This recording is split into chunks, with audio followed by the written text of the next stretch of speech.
सभी लोग को मनाता है। आज बस हम बुधवार है, तो हम लोग ये वचन में ध्यान करेंगे। उत्पत्ति का किताब उसका 18 अध्याय उसका 27वां वचन फिर से एक बार पढ़ेंगे। कोई फिर अब्राहम ने कहा, हे प्रभु, सुन, मैं तो मिट्टी और राख हूँ, तो भी मैंने इतनी ढिठाई की कि तुझसे बातें करूँ। हे प्रभु, मैं मिट्टी और मैं राख हूँ, इसलिए मैं तुझसे बात करने का ढिठाई कर रहा हूँ करके अब्राहम कहता है। ये जो पाठ है हम लोग हर साल ध्यान करते हैं। राख तब बनता है जब वो अपना अस्तित्व खो बैठता है, अपना रूप खो बैठता है और वो पूरी तरीके से मिट जाता है, तब वो राख बनता है। तो अब्राहम यहाँ कह रहा है कि मैं मिट्टी और मैं राख हूँ। मिट्टी और राख ये दोनों चीज दो जातियों को दर्शाता है, एक मसीह जाति और एक गैर मसीह जाति। मसीह जाति लोग क्या करते हैं, वो लोग इंसान मरने के बाद में दफना देते हैं। तो वो लोग गड्ढा खोदकर उसे डालकर उसके ऊपर मिट्टी डालते हैं, ठीक है, तो मिट्टी में वो मिल जाता है। तो राख जो है वो गैर मसीहियों को दर्शाता है। जो कोई मर जाता है तो वो लोग स्मशान भूमि में उसे क्या कर देते हैं, अग्नि देकर जला देते हैं, तो जिससे वो क्या बन जाता है, राख बन जाता है। तो अब्राहम बोल रहा है कि मैं प्रभु, मैं मिट्टी और मैं राख हूं करके, यानी वो जीते जी अपने आप को क्या करके लिया, मार डाल के लिया। वैसे ही पौलुस कहता है, गलतियों की पत्री उसका 2 अध्याय 20वां वचन निकालो। गलतियों की पत्री उसका 2 अध्याय 20 वचन, पेज नंबर 259।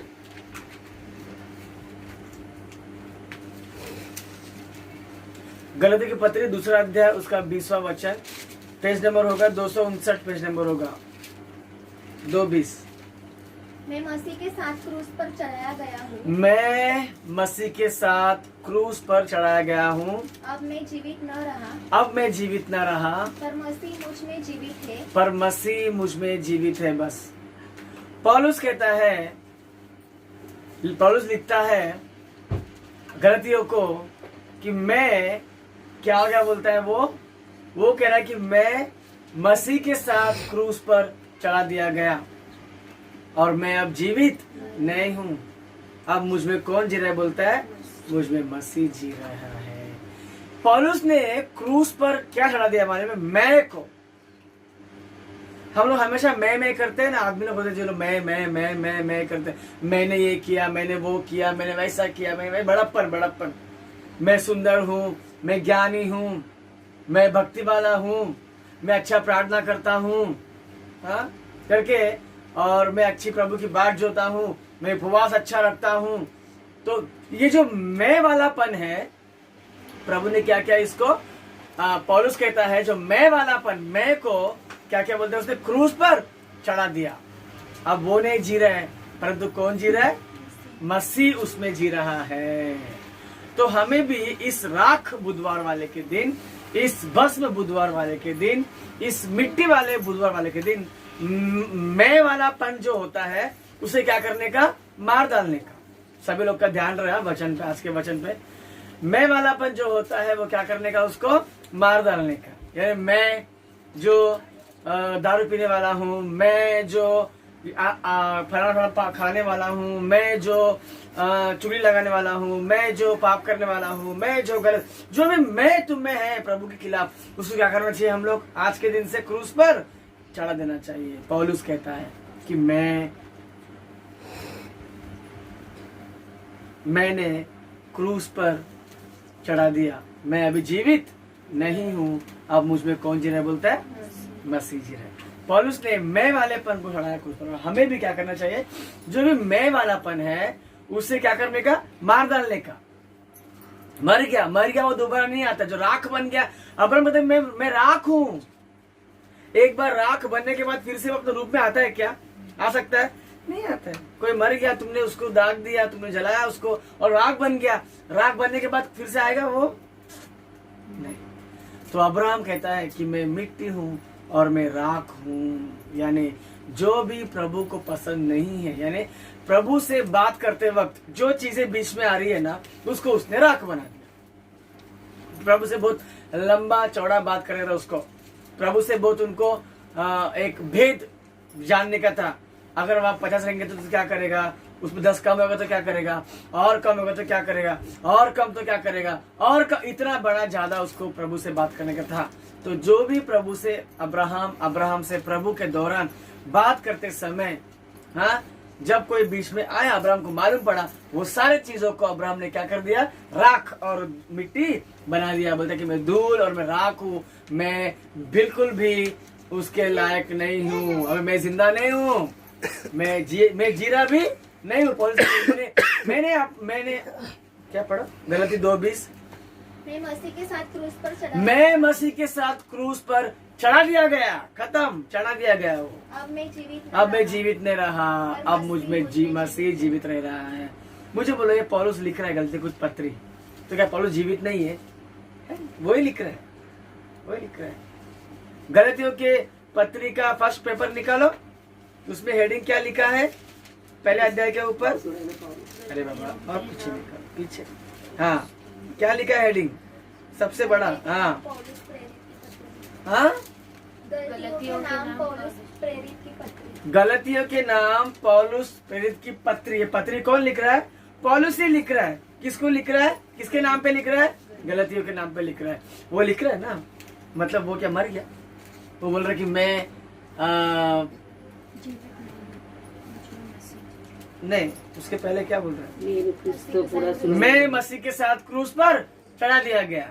और दूसरा बोलता है कि मैं जीवित नहीं हूँ और मुझ में कौन जी रहा है अभी? मसीह जी रहा है। फिर ये कैसे लिख रहा है? यानी मसीह के साथ जुड़ने के लिए, हाँ, मैं वालेपन का करने का, छोड़ देने का। देखो यशायाह उसका 14 अध्याय 13 वचन पढ़ो एक बार। लूसीफर में भी मैं वालापन बहुत था कि मैं आसमान में चढ़ूंगा, मैं यहाँ चढ़ेगा, वहां चढ़ेगा, ऐसे जाएगा, ऐसे जाएगा। तो लेकिन उसको भी प्रभु ने क्या कर दिया? गिरा दिया। 14:13। तू मन में कहता तो था, मैं स्वर्ग पर चढ़ूंगा, मैं अपने सिंहासन को ईश्वर के तारागण से अधिक ऊंचा करूंगा और उत्तर दिशा की छोर पर सभा के पर्वत पर विराजूंगा। बस शैतान के बारे में है ये। तू सोचता था मन में कि तू वहां जाएगा, आसमान चढ़ेगा, तू ऐसा करेगा, वैसे करेगा। प्रभु ने क्या किया उसको? जो वो सोचता था ना, मैं करके, उसको प्रभु ने ढकेल दिया। वैसे ही दोस्तों, गोलियात, पहले शमूएल में निकालो मत अभी, पहला शमूएल के 17 अध्याय के स्टोरी में गोलियात है एक, वो इसराइल के खिलाफ है एक, और वो मैं ताकतवर हूँ, इसराइलियों की प्रजा को मैं दास बनाऊंगा, मैं जा रहा हूँ करके वो लोग को मारने के लिए गया था। कौन गया था? गोलियात गया था, मैं वालापन लेकर। मतलब मैं इतना ऊंचा हूँ, मैं ताकतवर हूँ, मेरे सामने कोई खड़ा हो नहीं सकता करके मैं पे आधार होकर कौन गया? गोलियात गया।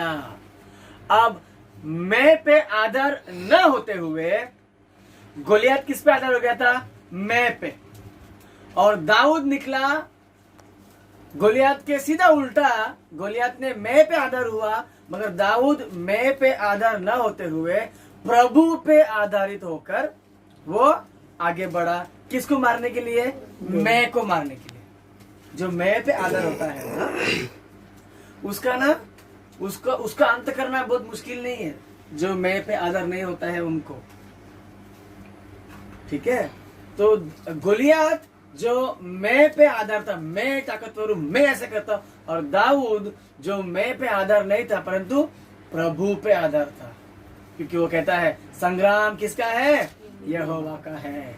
और यहोवा पे आधारित होकर वो गया और मैं वालेपन को दाऊद ने क्या कर दिया? मार डाला। वैसे ही शरीर जो होता है ना, वो सेल्फिशनेस होता है। शरीर जो है सेल्फिशनेस में स्पेशलिस्ट है, ओके। इसको हम लोग बढ़ावा देने का नहीं। शरीर ने खाना मांगा, खाना दिया, हाँ, ठंडा मांगा, ठंडा दिया, बर्फ मांगा, बर्फ दिया, है कि नहीं? दूध मांगा, दूध दिया।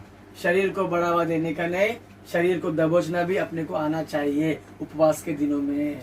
तो जब तक मैं वालेपन को हम क्रूस पर चढ़ाएंगे नहीं, तब तक हम शरीर की लालसा पूरा करने वाले जैसे नहीं होंगे। दोस्तों, हम निकालेंगे रोमियो की पत्री 8 में 12 पढ़ो।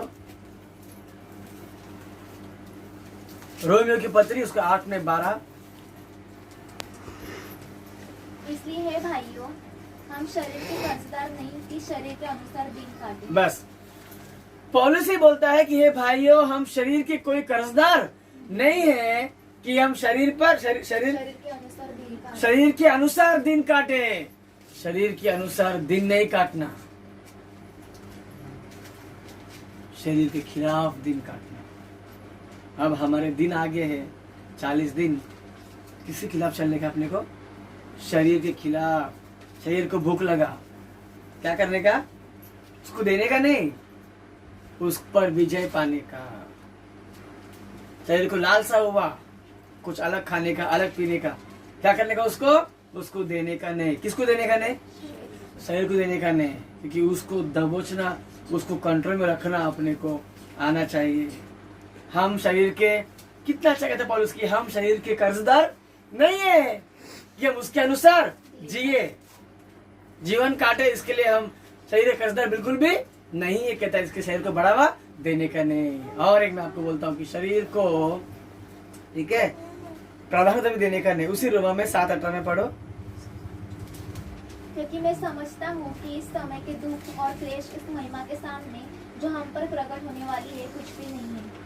हाँ, शरीर कुछ भी, उसके सामने जो आगे अपने को फल मिलेगा ना, ये सब क्लेश, दुख, दर्द, हाँ, शरीर को मारना कोई बड़ा बात नहीं है। इसके लिए पौलुस कहता है कि मैं अपने शरीर को ना मार के ले रहा हूं करके। देखो पहली कोरिन्थी की पत्री उसका 9 अध्याय उसका 27वां वचन। पहली कोरिन्थी की पत्री उसका 9 अध्याय 27वां वचन। परंतु मैं अपनी देह को मारता, कूटता और वश में लाता हूँ, ऐसा न हो कि औरों को प्रचार करके मैं आप ही किसी रीति से निकम्मा ठहरूं।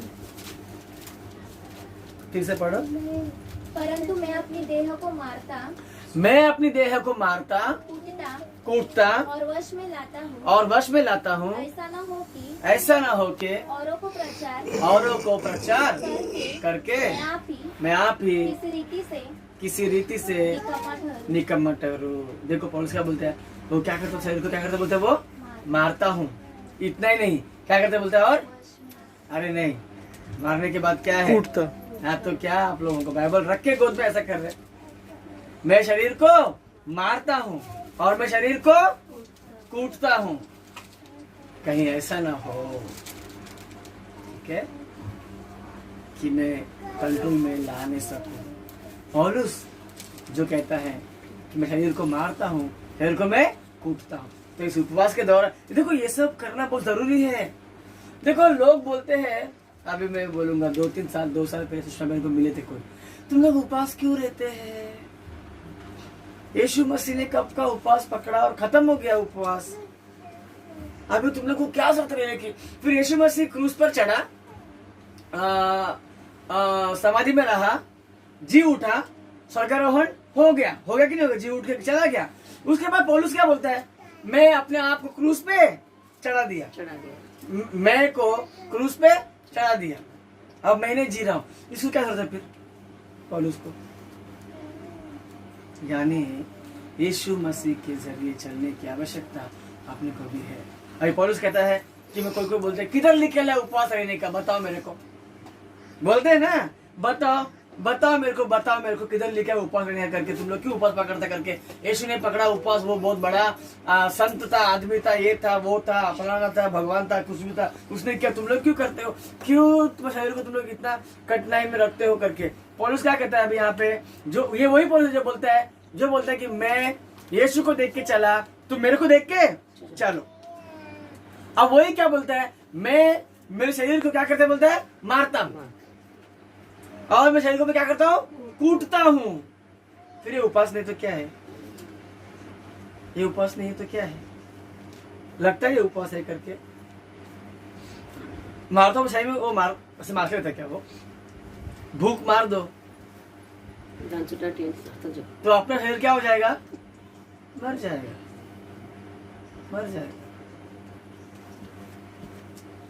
कूटना मतलब मालूम है ना क्या है? कूटना मतलब मालूम है क्या है? कूटना नहीं मालूम? मसाला कूटते हैं ना, हाँ, कूटने से भी वही अपना रूप खो बैठता है, और जलाने से भी अपना रूप खो बैठता है, ओके, दफनाने से भी अपना रूप खो बैठता है। आखिर में अपने को अपना रूप क्या करना पड़ेगा, खो बैठना पड़ेगा। कोई कोई लोग रूप में आने के लिए उपवास पकड़ते, भाई बहुत मोटी मेरा रूप बिगड़ गया तो मुझे अच्छा रूप मिलना चाहिए। अरे अभी भी तुम्हारा सोच शरीर पे है, और आज का पहला ही दिन है, शरीर को बारे में मत सोचो। वो राख हो गया, वो दफना गया, सब हो गया, सब हो गया, सब हो गया। आत्मिकता में सोचो करके। और एक बात बोलता हूं आप लोगों को,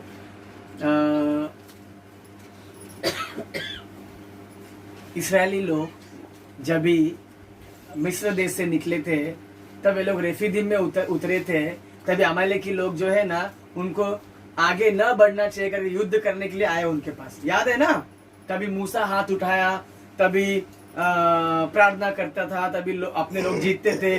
तब मूसा हाथ गिराता था, अपने लोग क्या करते थे, हारते थे। याद है कि नहीं सब लोगों को, याद है निर्गमन में। तो वो जो सामने लोग थे अमालेकी लोग थे। निर्गमन का 17 अध्याय निकालो एक बार, निर्गमन 17 अध्याय उसका 16 वचन। निर्गमन 17 अध्याय 16 वचन।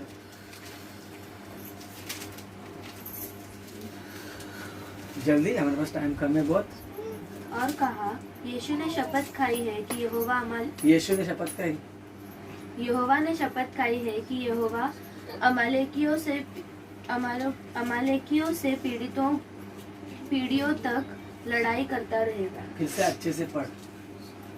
और कहा, यहोवा ने शपथ खाई कि यहोवा अमालेकियों से पीढ़ियों तक लड़ाई करता रहेगा। देखो ऐसा रहता है, तैयार होकर बैठने के लिए अच्छे से आता है, लेकिन जब बाइबल पढ़ने का रहेगा तो यहोवा को क्या बोलते हैं, यीशु।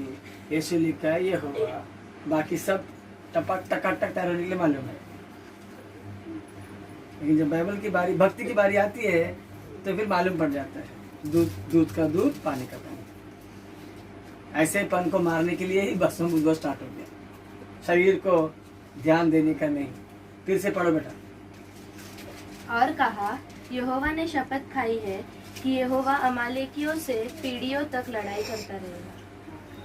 यहोवा ने शपथ खाई है कि यहोवा अमालेकियों के साथ पीढ़ी से पीढ़ी तक क्या करता रहेगा, लड़ाई करता रहेगा। मतलब अमालेकी लोग को प्रभु हमेशा क्या करेगा, लड़ाई लड़ाई लड़ाई लड़ाई। ये अमालेकी लोग का जात है, प्रभु को पसंद है अमालेकी लोग, ठीक है। क्योंकि ये लोग मिस्र देश से इनको कानान देश को पहुंचने के लिए जाते हैं, उस रास्ते में ही क्या किया उन्होंने, लड़ाई किया था। अब मूसा का शरीर ऊपर उठाया तो लोग क्या होते थे, जीतते थे। अब मूसा का शरीर थक गया, थक के उसके हाथ कहाँ आते थे, नीचे आते थे। होएगा ही ना। फिर सूरज उगा तब से लेकर सूरज डूबा तब तक उपवास कौन पकड़ेगा, बाप रे। 3 बजे तक की जान पे आता है अपने को, है ना। सूरज उगा तब से लेकर सूरज डूबा तब तक कौन पकड़ेगा उपवास, अपने को 3 बजे तक की जान पे आता है। तो वैसे मूसा को भी शरीर में लेके हाथ ऊपर करने का था, सूरज उगने से लेकर सूरज के डूबने तक, तो उसका बीच बीच में हाथ नीचे आता था। तो यहोशू और हारून को तो है वो आके उसको बड़ा संभालते थे, उसको बैठने को जगह दिया। तो लेकिन आखिर तक उसके शरीर को संभाल कर, मार कर, कूट कर, सह कर, युद्ध जीतने तक, सूरज डूबने तक वो प्रार्थना करता रहा, हाथ ऊपर करता रहा। अपने को भी घुटने में रहना सीखना चाहिए। आपने को भी क्या किया, आवाज कहाँ से है, मैं क्या बोल रहा था। जैसे मूसा ने जैसे पौलुस अपने शरीर को कूट के मार के कंट्रोल कर रहा है, जैसे मूसा अपने शरीर को सह के हाथ क्या कर रहा है, वो ऊपर रख रहा है, वो लोग जीत रहे हैं तब तक। वैसे ही हम अमालेकी के दुनिया लोग, इस्राएल के लोगों के 2 दुश्मन हैं। एक तो अमालेकी लोग, जो लोग उसको कनान पहुंचने को देते नहीं, समझ में आया आप लोगों को। और दूसरा खुद कनान देश, ये अंदर का दुश्मन है। कनान देश में भी लोग बसे थे, मालूम, वो खाली पड़ा देश नहीं था। कनान देश जो बोल रहे हैं हम लोग, दूध और मध की धारा बहती है, वो देश खाली पड़ा नहीं था भाई, उसमें भी लोग बसे थे। उन लोगों को बरबस निकाल के, अभी तुम लोग को याद आएगा, प्रभु यहोवा कहता था, मैं कनान में जो बसे उनको बरबस निकाल के तेरे लोग को मैं वहां पे लेके जाऊंगा। मैंने अब्राहम को, इसहाक को, याकूब को वादा किया था, वो देश में उनको दूंगा करके। तो कनान का देश जो है वो भीतरी दुश्मन है, और अमालेकी जो है वो बाहरी दुश्मन है। जो कनान पोषने को देता नहीं है वो अमालेकी, तो शरीर जो है भक्ति में आने को देता नहीं है वो अमालेकी बाहर से खींचता है, और अंदर ही अंदर अपना ही और दुश्मन है। पहले अमालेक को जीतने का, बाद में अंदर के मन को जीतने का। पहला शरीर जीतने का, मन बाद में। पहला क्या जीतने का? पहला शरीर को चाहिए वो देने का नहीं। आप लोग का ऑपरेशन होएगा, जिसका अपेंडिक्स ऑपरेशन होगा ना पेट का, उसको 2 दिन खाना देते नहीं है, बेड पे लिखा रहता है फास्टिंग, उसको खाना देने का नहीं। तो वैसे ही शरीर को पहले जीतने का, जैसे पौलुस मार मार के कूट कूट के शरीर को मेंटेन कर रहा है, हम भी शरीर को मार मार के कूट कूट के उपवास में रहकर प्रभु में हम मिट्टी बनकर, राख बनकर हम लोग को आगे बढ़ने। एक और मैं रहता है, कौन मालूम है क्या? बुढ़ा आदम एक बार बार बाहर निकलता है। बुढ़ा आदम यानी बुढ़े लोग भी ना आजकल क्या करते हैं ना, उनको भी ना मतलब भक्ति जीवन में रहने के लिए उनको भी नहीं होता है, कुछ उनको ना चाहिए ही रहता है, कुछ गलतियां, कुछ ये, कुछ बुराई, कुछ वो। हाँ, तो उन लोगों को बोलते हैं कि ना बुढ़ा आदम उनके अंदर आता है। हाँ, तो जो प्रभु के बात धिक्कार दिया ना वो करते रहते हैं। ठीक है, तो वैसे भी बिल्कुल भी नहीं चलेगा। अमालेकी एक भी नहीं होना चाहिए।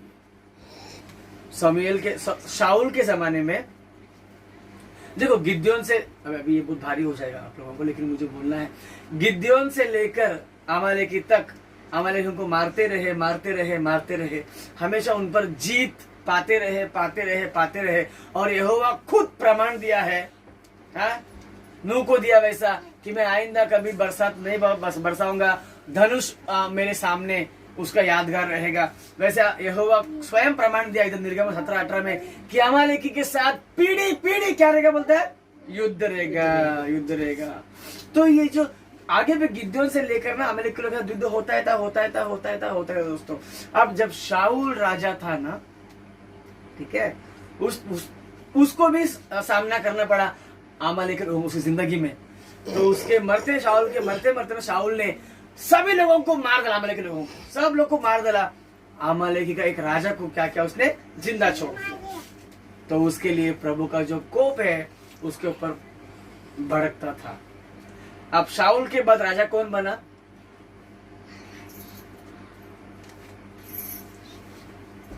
शाऊल राजा था, और शाऊल के बाद राजा कौन बना? दाऊद बना। मुझे एक बात बोलो, ईस्टर कौन से वार को आता है?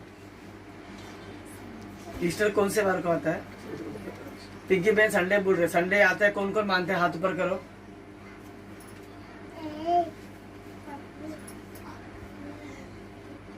संडे आता है। गुड फ्राइडे कौन से वार को आता है?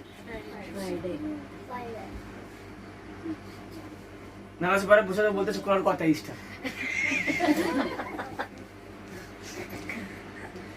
वो भी प्रभु भोजन लेने वाले लोग बोलते हैं ईस्टर कभी आता है? शुक्रवार को आता है ईस्टर। शाऊल राजा था, तो वो अमेरिकन को बहुत उसको मार दिया, उसे एक अमालेकी के राजा को बचा के रखा था, इसलिए प्रभु का प्रकोप उसे भड़कता था। उसके बाद कौन राजा बना? दाऊद बना। दाऊद ने क्या किया पता है? सारे के सारे अमालेकी लोग को मार डाला। एक अमालेकी बचा था जो शाऊल के मौत का संदेश लेके आया दाऊद के पास, उसको भी दाऊद ने क्या किया? खलास, मार डाला। समझ में मैं क्या बोल रहा हूं? दाऊद के जमाने में दाऊद ने सारे अमालेकी लोग को मार डाला। एक अमालेकी जिंदा था जो शाऊल मर गया बोल के संदेश दाऊद के पास लेके आया था। संदेश सुना उसका, किसका? अमालेकी का संदेश सुना दाऊद ने कि कौन मर गया? शाऊल मर गया, सुने उसको क्या किया, खलास, उसको भी खत्म कर दिया। बोलने का मुद्दा यह है कि बसम बुधवार के दिन सब कुछ बुराई बसम होना चाहिए, एक भी नहीं बचना चाहिए। एक एग्जाम्पल आपको देता हूँ मैं। देखो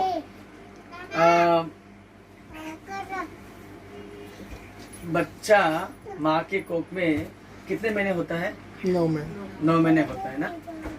समझो 9 महीने के, ये मौसम कितने महीने का है, 9 महीने का, बराबर। साल में कितना महीने, 12 महीने। और महीने में कितना दिन, 30 दिन। हफ्ते में कितने दिन, 7 दिन। ओके, दिन में कितने घंटे, 24 घंटे। ये सब फिक्स है, बराबर। तो 9 महीने में ये जो आप लोग समझो है बराबर से मैं क्या समझ रहा हूँ, ये उपवास के बारे में ही है।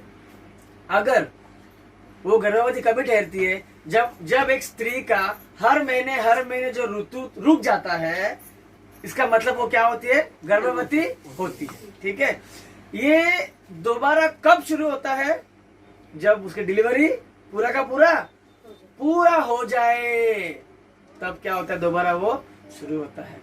तो वैसे ही अगर इस बीच में 9 महीने के गर्भवती ठहरी है, समझो 9 महीने के बीच में या पहले महीने में, दूसरे महीने में, तीसरे, चौथे में जो रुक गया वो ऋतु फिर दोबारा आ गया, इसका मतलब क्या है, जो था वो क्या हो गया, चला गया है ना, उतना ही ना। तो वैसे ही ये उपवास जो है 40 दिन का मौसम है। इस 40 दिन के मौसम में उपवास माने उपवास ही, कुछ दूसरा, कुछ पहले का, कुछ बाद का, कुछ चलता नहीं है, वरना क्या हो जाएगा, मौसम जो है वो टूट जाएगा, जो पहले का था वो क्या हो जाएगा, वो निकल जाएगा। ठीक है, इसके लिए भस्म बुधवार भस्म से क्यों शुरू होता है, क्योंकि वो सब कुछ को राख बनाओ, मैं वालेपन को राख बनाओ। ठीक है, शरीर को मारो, शरीर को कूटो, फास्टिंग रहो, पछतावा करो, अमालेकी से युद्ध करो, कनानियों से युद्ध करो, अंदर भी युद्ध, बाहर भी युद्ध।